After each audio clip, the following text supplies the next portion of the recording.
Welcome to this week's episode. Joining me from the Nasdaq is Kevin Davitt, Head of Index Options Content. We're recording this episode on Wednesday, May 27th. Welcome to the program again, Kevin. How are you?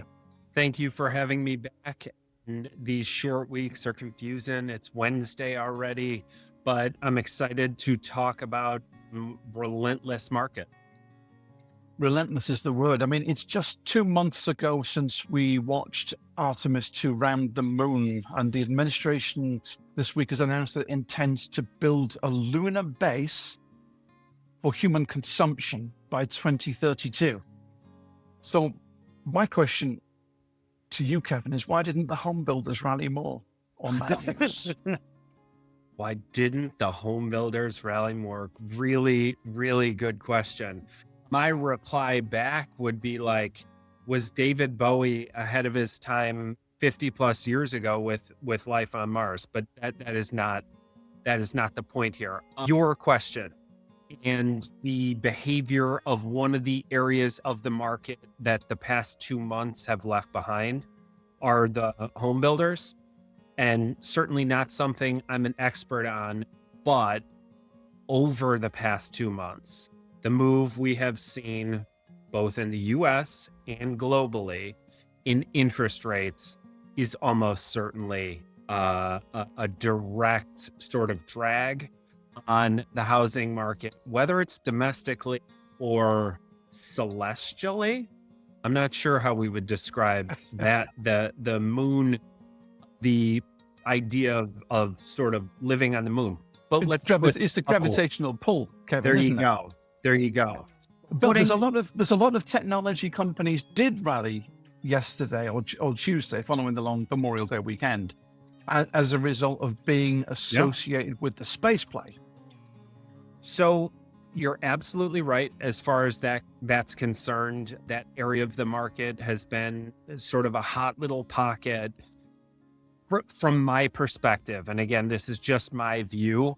Elements of that remind me of the sort of collective animal spirits we saw in 2021 around just sort of niche areas, space included, that got very, very hot. And then at some point they were not. Now, I'm not saying that is bound to happen around the corner, but I think about the likes of, Virgin Galactic back then. And we are seeing some different names now.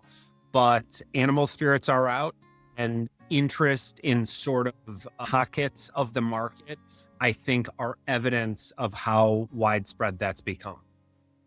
Kevin, we keep hearing about an AI bubble that could end the way the dot-com bust occurred back in about 2000. The big difference here is that these companies do have earnings, unlike the huge losses the original dot-coms had tied to them. So even in this bubble, it could still have plenty of growth, couldn't it? What are your thoughts?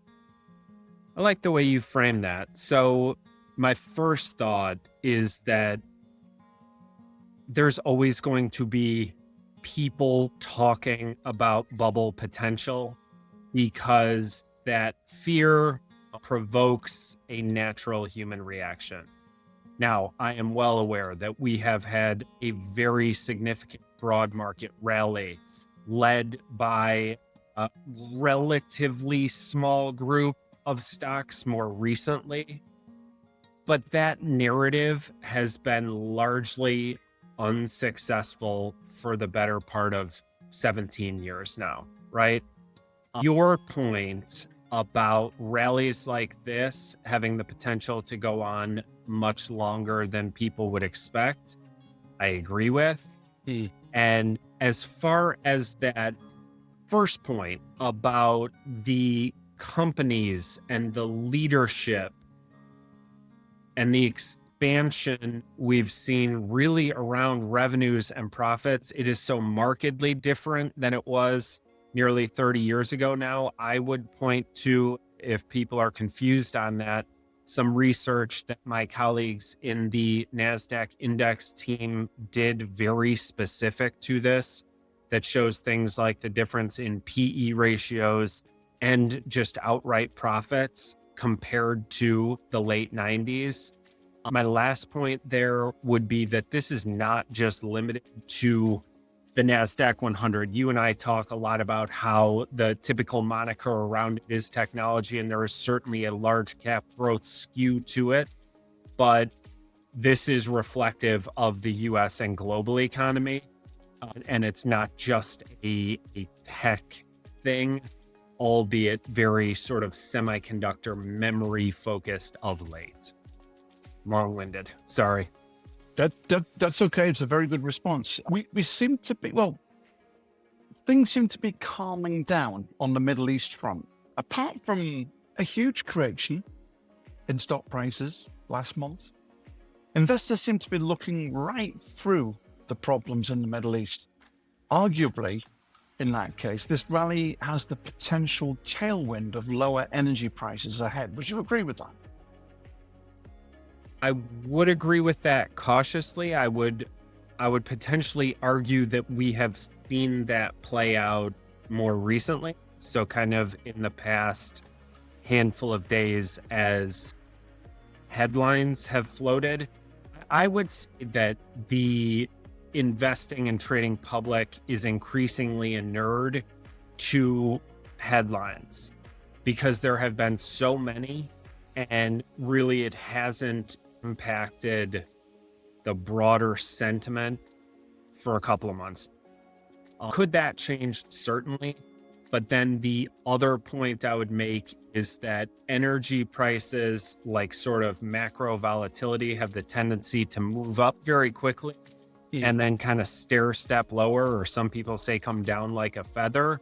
And the impact, which I think you have seen going back to my point on interest rates on the longer end, the impact that can have on the consumer and inflation data takes a significant time to sort of back out or get right. These things don't just come online immediately.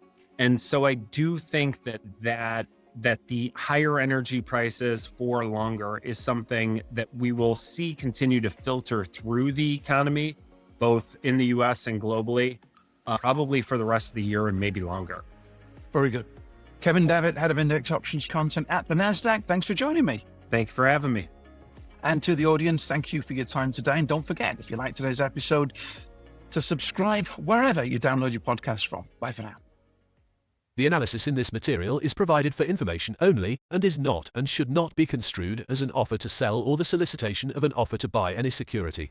To the extent that this material discusses general market activity, industry, or sector trends, or other broad-based economic or political conditions, it should not be construed as research or investment advice. To the extent that it includes references to specific securities, commodities, currencies, or other instruments, those references do not constitute a recommendation by IBKR to buy, sell, or hold such investments.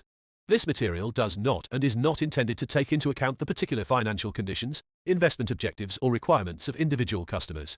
Before acting on this material, you should consider whether it is suitable for your particular circumstances and, as necessary, seek professional advice.